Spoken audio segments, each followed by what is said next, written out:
ప్రేక్షకులకు నమస్కారం అండి. ఈ వీడియోలో మనం పైల్స్ ప్లస్ భావశ్రీ భగంధ్రం. భావశ్రీ అంటే పైల్స్, భగంధ్రం అంటే ఫిస్టులా. ఈ రెండాటి గురించి తెలుసుకుందామండి. ఎందుకు చేయవలసి వస్తుందంటే ఈ వీడియో చాలామంది రెండు ఒకటే అనుకుంటున్నారండి. ఈ భగంధ్రం అనేది ఏమవుతుందంటే ఫిస్టులా అనేది మన యానల్ హోల్ దగ్గర నుంచి ఏదైతే మనకు మోషన్ బయటికి వెళ్ళి మలద్వారం ఉందో అక్కడి నుంచి 1 అంగుళం నుంచి 4 అంగుళాల లోపల ఒక డెడ్ నర్వ్ ఉంటుందండి మన శరీరంలో పుట్టినప్పుడే. ఆ డెడ్ నర్వ్ ఏం చేస్తుందంటే కొన్ని సంవత్సరాల తర్వాత శరీరం ఇంక అక్కర్లేదు బయటికి పంపేద్దాం అనుకున్నప్పుడు అక్కడ దాంట్లోకి పస్ అనేది తయారు చేస్తుంది అనమాట. సీమ్ అంటాం కదా మనం, దాన్ని ఒక కురుపులాగా తయారు చేస్తుంది, యాప్సిస్ లాగా తయారు చేసి ఆ నరాన్ని బయటికి పంపేద్దామని ప్రయత్నిస్తుంది. ఎప్పుడైతే ఈ పస్ అనేది పెరిగి అక్కడ బ్యాక్టీరియా తయారైందో బ్యాక్టీరియా ఎక్కువయ్యి ఆ 4 అంగుళాల లోపల నుంచి 2 అంగుళాల లోపల నుంచి 3 అంగుళాల లోపల నుంచి పూడుకుంటూ రావాలి కాబట్టి అది అలా పెరుగుతూనే ఉంటుందండి. దాని లక్షణం ఏంటంటే మొట్టమొదటిలో సూది మనలే వచ్చి బాగా నొప్పి ఉండి నిమ్మలంగా పగులుతుంది, ఒక 2-3 రోజులు కారుతుంది, మళ్ళీ క్లోజ్ అయిపోయి మళ్ళీ 1 నెలకో 2 నెలలకో కొంతమందికి వారం రోజుల్లో మళ్ళీ హోల్ పడి మళ్ళీ బయటకు వస్తుంది. ఇలాగా అలా పెరిగి కొన్నాళ్ళకి ఏమవుతుందంటే డైరెక్ట్గా ఓపెన్ అయిపోతుంది, ఇంకా క్లోజ్ అవుతుంది. ఆ ఓపెన్ అయింది సరైన ట్రీట్మెంట్ తీసుకోకపోతే మనిషి చనిపోవడానికి కూడా అవకాశం ఉందండి. అది ఎంత పెద్దదైపోతుందంటే ఇలా మన చెయ్యి మొత్తం దూరిపోయేట అంత పెద్దదైపోతుంది. కొంతమందికి మలద్వారం అది కలిసిపోయి, ఎందుకంటే ఇంకా అది అలా పెద్దదవడం వల్ల ఆ మాంసం అలా తరిగిపోతూ ఉంటుంది అనమాట, తినేస్తూ ఉంటుంది ఆ బ్యాక్టీరియా.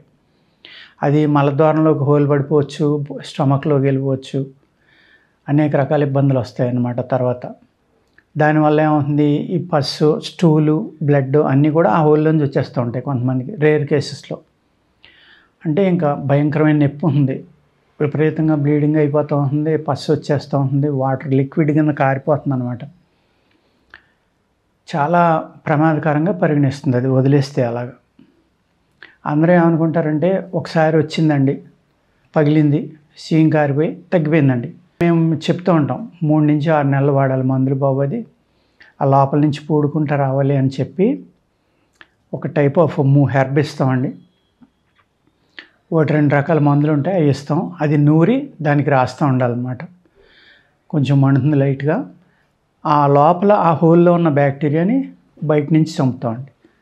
అదేవిధంగా ఇంటేక్ మళ్ళీ 2 రకాల మందులు ఇస్తాం ఆ బ్యాక్టీరియాని చంపడానికి, అక్కడ మజిల్ పెరగడానికి. మళ్ళీ ఈ విధంగా భగంధ్రం ఫిస్టులా అనే దాన్ని చూసుకోవాలండి. ఇందులో మళ్ళీ వాతపిత్త కఫాల వల్ల 3 రకాలైన భగంధ్రాలు వస్తాయన్నమాట.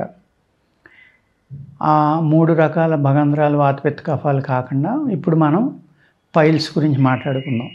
పైల్స్ అంటే మనకి భావశ్రీ అంటారు, మూలవ్యాధి అంటారు, మూలశంక అంటారు, అనేక రకాల పేర్లు అనమాట. మొలల వ్యాధి అని కూడా అంటారు. ఏం చేస్తాయంటే కొంతమందికి సింగిల్గా ఉంటుంది, కొంతమందికి 2 ఉంటాయి, కొంతమందికి 1 ఉంటుంది. ఇది బ్లీడింగ్ పైల్స్ అంటాం, విపరీతంగా బ్లీడ్ అయిపోతూ ఉంటుంది. ఇంకొక పైల్స్ ఏంటి అంటే పెయిన్ ఉంటుంది, దురదైన ఉంటుంది, బ్లీడింగ్ ఉండదు. అలాగే ఇందులో వంశపారంపర్యం కూడా ఉంటాయి అన్నమాట. ఈ వంశపారంపర్యం ఉన్నాయి తగ్గడానికి కొంచెం టైం పడుతుందండి. మేనత్తలు, మేనమామలు, ఇంకొకళ్ళు, పెద్దనాన్నలు, చిన్నాన్నలు, ఇలాగ వాళ్ళ రిలేషన్లో పెద్దమ్మ, చిన్నమ్మలు ఎవరికున్నా కూడా రావడానికి ఆస్కారం ఉందన్నమాట. ఇందులో ఈ బ్లీడింగ్ పైల్స్ మామూలు ఇందులో వంశపారంపర్యం, అవి కాకుండా మళ్ళీ వాత పిత్త కఫాల వల్ల వచ్చినాయి. ఇది వరకు ఇన్ని కేసులు ఉండేవి కదండి, ఇప్పుడు చాలా ఎక్కువ మంది వస్తున్నారు పైల్స్కి. మాకు డైలీ ఒక 2-3 డోసులైనా పంపవలసి వస్తుంది, లేకపోతే వస్తున్నారు. అంతమంది పెరిగారనమాట పైల్స్ పేషెంట్లు. అంటే ప్రాబ్లమ్స్ పెరిగిపోతున్నాయి అలాగలాగా, పాపులేషన్ పెరుగుతుంది, దాంతోపాటు ప్రాబ్లమ్స్ కూడా పెరిగిపోతున్నాయి. బయట అయితే ఆపరేషన్ అది చేస్తే కూడా చాలా కాస్ట్లీ వ్యవహారం అనమాట, అది అందరూ ఇచ్చుకోలేరు. అందుకు క్షారసూత్రాన్ని ఆయుర్వేదంలో ఆ విధంగానే వీటిని ఒక దారం 3 వేసి కూడా తీస్తూ ఉంటారండి. అలా కాకుండా ఈ మందుల వల్ల తీసుకోవడం కూడా జరుగుతుంది అనమాట. మనం ఇంటేక్ తీసుకుని బయట రాయడం వల్ల చక్కగా తగ్గిపోతాయి పైల్స్ అనేవి.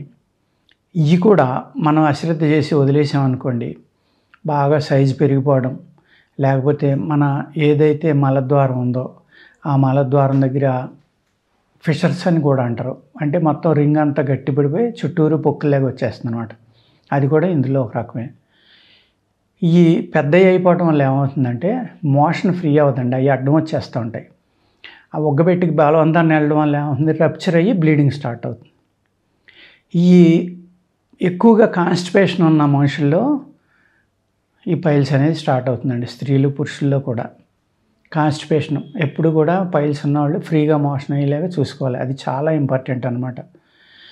అదేవిధంగా మన ప్రేగుల్లో ఆఖరిని కోలాన్ దగ్గర అంటే మలద్వారం దగ్గర ఉన్న బ్యాక్టీరియా వల్ల కూడా ఈ పైల్స్ అనేవి రావటం జరుగుతూ ఉంటుందండి.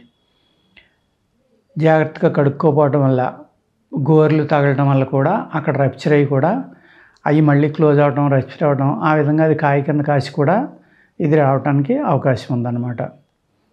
ఎన్నో రకాలుగా వస్తూ ఉంటాయండి. ఇవి కూడా వదిలేశారనుకోండి, చాలా పెద్ద అయిపోయినాయి అనుకోండి, మలద్వారానికి అడ్డం పడిపోతే చాలా ఇబ్బంది అవుతుంది. ఈ అడ్డం పడి మోషన్ బయటకు వచ్చినప్పుడు గట్టిదనం వల్ల బయటికి రావడం, విపరీతమైన పెయిన్ వస్తుంది. ముదిరిపోయింది అనుకోండి, సపోజ్ ఒక 60-70 ఏళ్ళు 70 పైన ఉన్నవాళ్ళు, ముసలి వాళ్ళకి ఏమని చేస్తుందంటే ప్రేగులు పట్టు తగ్గుతాయి, లూజ్ అవుతాయి, కొంచెం వీక్ అవుతాయి కదా, శరీరం నీరసపడుతుంది. దాంతోపాటు అవి కూడా నీరసపడడం వల్ల ఈ కాన్స్టిపేషన్ ఉన్నవాళ్ళు పాపం ఒగ్గపెట్టి బలవంతాన్ని వెళ్ళడం వల్ల ఏమవుతుందంటే ఈ మోషన్ వచ్చినప్పుడు పేగు కిందకి జారుతుందండి, మలద్వారం బయటకు వస్తుంది. ప్రొలాప్స్ అంటాం మనం.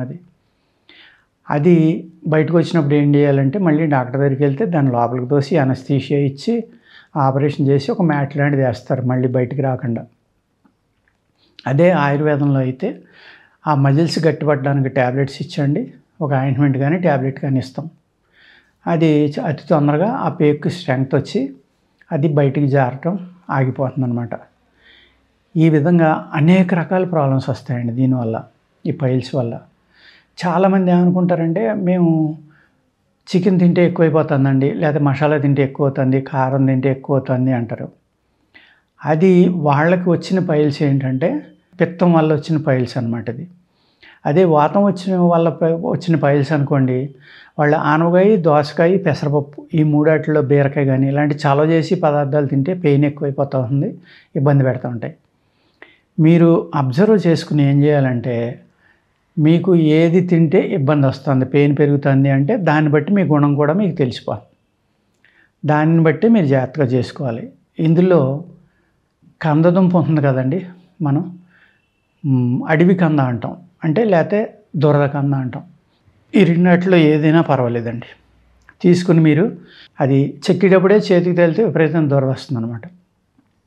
చక్కగా చక్రాలు లెక్క కోసి దాన్ని తొక్క తీసేసిన తర్వాత ఎండలో ఎండబెట్టి దానికి సరిపడి మళ్ళీ బెల్లం కలిపి 2 సమంగా బాగా కుమ్ముకుని రోజు ఒక ఇంత అంటే 10 to 20 grams బాడీని బట్టి 1 తులం నుంచి 1.5 2 తులాలు ఉదయం కనుక తింటే పరగడుపున రోజు కొద్ది రోజులు ఈ పైల్స్ అనేవి తగ్గిపోతాయండి. అదేవిధంగా మా దగ్గర 2 రకాల మందులు ఉంటాయండి. ఇది 10 daysలో, ఇది 12 days, అదర్ 14 days కానీ ఇలాగా మేము ఈ మందు ఇస్తాం అనమాట.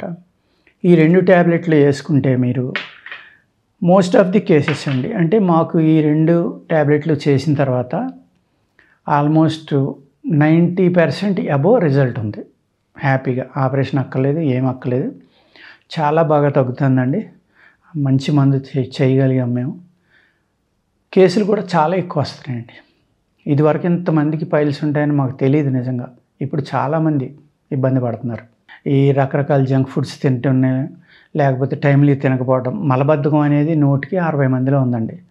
అందుకేంటంటే ఆ మలబద్ధకం వల్ల గ్యాస్ట్రిక్ ప్రాబ్లము, ఈ పైల్స్ కేసులు కూడా విపరీతంగా పెరిగిపోతున్నాయండి. కాబట్టి నేను చెప్పిన చిట్కాలు అది చేసుకుని వాడుకున్నా, లేకపోతే మీరు ఆన్లైన్ కన్సల్టేషన్లో కూడా మా ఫోన్ నెంబర్లు ఉంటాయి, మాట్లాడి మీకు కావాల్సిన మెడిసిన్ పంపించడం జరుగుతుందండి. మీరు దయచేసి వీడియో చూసిన వాళ్ళు ఏమైనా ఇబ్బంది ఉంటే కనుక కాల్ చేసి మందు తీసుకోండి. ఓకేనండి, నమస్కారం.